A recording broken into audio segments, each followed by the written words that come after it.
Profesor, buen día, compañeros, buenos días. Hoy voy a hablar sobre la política en el Perú desde una mirada holística. Holística significa general, así que hablaremos sobre la política de una forma general. Todo inicia desde la historia de la humanidad, donde se habla de diversas formas de dominación. Y cuando uno observa este proceso y diversas formas de ruptura, una de ellas sería lo que es la independencia del Perú. La independencia tiene que ver con romper un centro de poder, que en ese caso sería lo que es la monarquía española. Sin embargo, dando una mirada general, muchos movimientos de liberación vuelven a convertirse en movimientos de dominación. A pesar de diversas transformaciones y rupturas que se van dando, a lo largo del tiempo ellas se reaparecen y se van a volver a recomponer. Básicamente se estaría hablando de cuando nosotros nos independizamos, es decir, una nueva élite tomaría el control. En este caso vienen a ser los criollos. Y se empieza a establecer un sistema de dominación contra grupos que eran marginados de la cultura andina, afroperuana, asiática y entre otros. Eso afecta profundamente el objeto de la independencia, que es una república de personas libres e iguales sin duda. Entonces nos preguntamos, ¿qué factores han caracterizado la política del Perú? ¿Qué tendencias nos han llevado hasta donde nos encontramos? ¿Qué es el gobierno del Perú actual? ¿Qué sucede en la política del Perú? Son unas cuantas interrogantes que nosotros responderemos en un momento. A partir del golpe de Estado, que fue el 13 de octubre de 1968, empezó el interés por la política, es decir, el aumento de manera considerable en todo el mundo por saber qué es la política en sí. Un gobierno militar nacionalista, de todos los analistas, las características del llamado proceso de la Revolución peruana la convierten en uno de los fenómenos más singulares de la historia de la política. También uno de los ejes fundamentales sería lo que se le suele llamar la lucha de la política, la cual es la confrontación y la cooperación entre diversos grupos y líderes. Sin duda alguna, los factores que han caracterizado la política del Perú, heredada de la colonia, es el caudillismo. También hay una herencia autoritaria y una clara inclinación hacia el cliente o los intercambios de favores entre los gobernantes y un grupo líder. Cabe mencionar que en el Perú nunca se construyó una democracia, ya que cuando hubo el intento de hacerlo, se realizaron lo que son los llamados golpes de Estado. Por eso el periodo más largo es el del año 2000.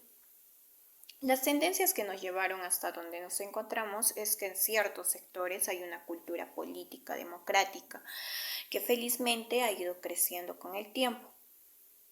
Acabamos de pasar por una crisis de casi 3 presidentes. Sin embargo, nuestra débil democracia se ha mantenido. Probablemente en un futuro inmediato vamos a tener una sociedad vigilante, dispuesta a defender y en lo que son proteger nuestros derechos sin ningún mandato o exigencia de otros. El doctor Francisco Miro Quesada viene preparando su segundo tomo del libro, que sería La ciencia política de la liberación. ¿Quién nos dice? El método que ha sido predominante y hegemónico es el empírico. Vale decir el estudio de los hechos y la realidad política. Algo que no está mal, pero que todo gire en torno a eso me parece muy limitado, porque se deja de lado un aspecto muy importante, es decir, la evolución histórica de los fenómenos políticos. El Perú está como está, no porque sí, sino porque ha habido un curso histórico. También el doctor Francisco Miro Quesada nos señala que la única forma de llegar a una sociedad justa es profundizando en la democracia, empoderando al ciudadano, pero lo veo muy lejano todavía. En un futuro inmediato vamos hacia lo que es la denominación autoritaria, que va a entrar en conflicto con los principios y los valores democráticos que también hay en nuestra sociedad. Otro punto interesante a tratar es sobre el gobierno nacional en el Perú actual. Este va conformado por un universo de entidades que vienen a ser el poder legislativo, el poder ejecutivo y el poder judicial, y otras entidades que tienen categoría constitucional, ejerciendo sus funciones de acuerdo a las normas básicas de la organización y las competencias que les permite cumplir las políticas nacionales y sectoriales para satisfacer los intereses generales del Estado en la comunidad. El Papa Francisco en el año 2018 nos dice: el problema de la crisis política es no solo en el Perú, sino en toda Latinoamérica. Hoy podemos hablar que gran parte de Latinoamérica es una política en decadencia, ya que gran parte de ella está llena de corrupción. El caso de Odebrecht es simplemente una anécdota chiquita. ¿Qué pasa en el Perú? ¿Por qué cada vez que sale un presidente lo meten preso? Humala está preso, Toledo está preso o prófugo. Fujimori estuvo preso hasta ahora y Alan García está que entra y no entra. Y presos con rabia, ¿no? El sistema llama mucho la atención.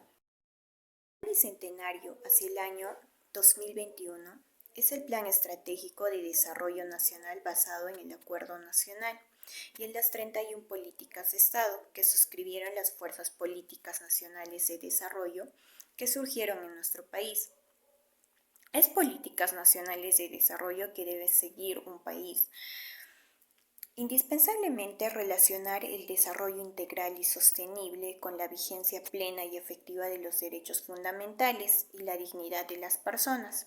Esto implica que toda la ciudadanía tenga acceso a una justicia autónoma, confiable y eficiente, y que la consolidación de la institucionalidad democrática y la participación ciudadana permitan que, mediante el consenso, se logre reducir las inequidades, es decir, la pobreza y la pobreza extrema. Es así que el Plan Bicentenario funciona o fomenta cambios de actitudes en la sociedad y considera la defensa y la protección de los peruanos como el factor especial para el desarrollo humano integral, donde todos tengan las mismas oportunidades en general en nuestra sociedad. Carranza, en el año 2018, nos decía: es fundamental impulsar las actividades que contribuyan a la diversificación de la economía del Perú, a través de una innovación e internacionalización de las empresas. De esta manera garantizar el crecimiento de la sostenibilidad de las MIPYMES. Después de analizar sobre la política del Perú desde distintos puntos de vista, puedo concluir que el Perú siempre ha sido gobernado por grandes grupos de poder económico. También que desde nuestra perspectiva esto se da cuando el respeto y el cumplimiento de las diversas reglas democráticas son conductas generalizadas y establecidas como valores entre la gente o se encuentran afianzadas en las costumbres. La situación actual en el Perú indudablemente plantea diversos retos como la crisis política, la lucha contra la corrupción y un sistema que permita la aparición de un poder político líder institucionalista para ocupar el liderazgo del gobierno y ese pueda solventar las diversas necesidades de la sociedad. Sin embargo, se debe seguir luchando para que se garantice el ejercicio de la función política eficiente, democrática, transparente, descentralizada, participativa, en el marco de una ciudadanía ejercida a plenitud para los ciudadanos. Muchas gracias. Espero haber podido comprender un poco más sobre la política en nuestro Perú.